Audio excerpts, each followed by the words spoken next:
ডেকেছেন কে আমাদেরকে? এখানকে আমাদের আহ্বান জানিয়েছেন কে? হাইয়া আলাস সালাহ, হাইয়া আলাল ফালাহ। মুয়াজ্জিন আজান দিয়েছে, বাট কার পক্ষ থেকে? আল্লাহর পক্ষ থেকে। আল্লাহ তাআলা আমাদেরকে এখানে আহ্বান জানিয়েছেন, তিনি মেজবান। তিনি বলেন যে আমার সাথে কে কে কথা বলতে চাও, আজকে আমার সাথে কথা বলতে চলে আসো। সালাত তো হচ্ছে ইমানদারের জন্য আল্লাহর সাথে কি বলা?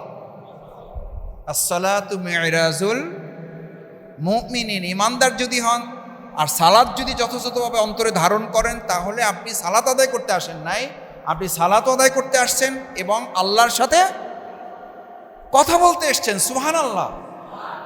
কার সাথে কথা বলতে এসছেন?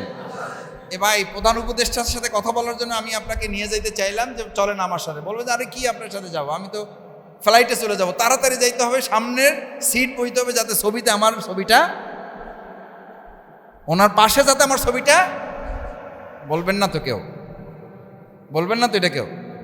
বলবেন না যে আমি সবাই আগে যাই ওনার পাশে বসতে চাই? তাহলে ওই কথাই তো রাসূল সাল্লাল্লাহু আলাইহি ওয়াসাল্লাম বলেছেন। আজকের এই সালাতুল জুমায় প্রথম কাতারে গিয়ে যদি তুমি বসতে পারো এবং অনর্থক কথা থেকে নিজেকে বিরত রেখে চুপ থাকো, তাহলে প্রত্যেক কদমে, তোমার বাড়ি থেকে মসজিদ পর্যন্ত প্রত্যেক কদমে 1 বছর করে নফল নামাজ এবং তাহাজ্জুদের সমান সওয়াব আমলনামায় লেখা দেওয়া।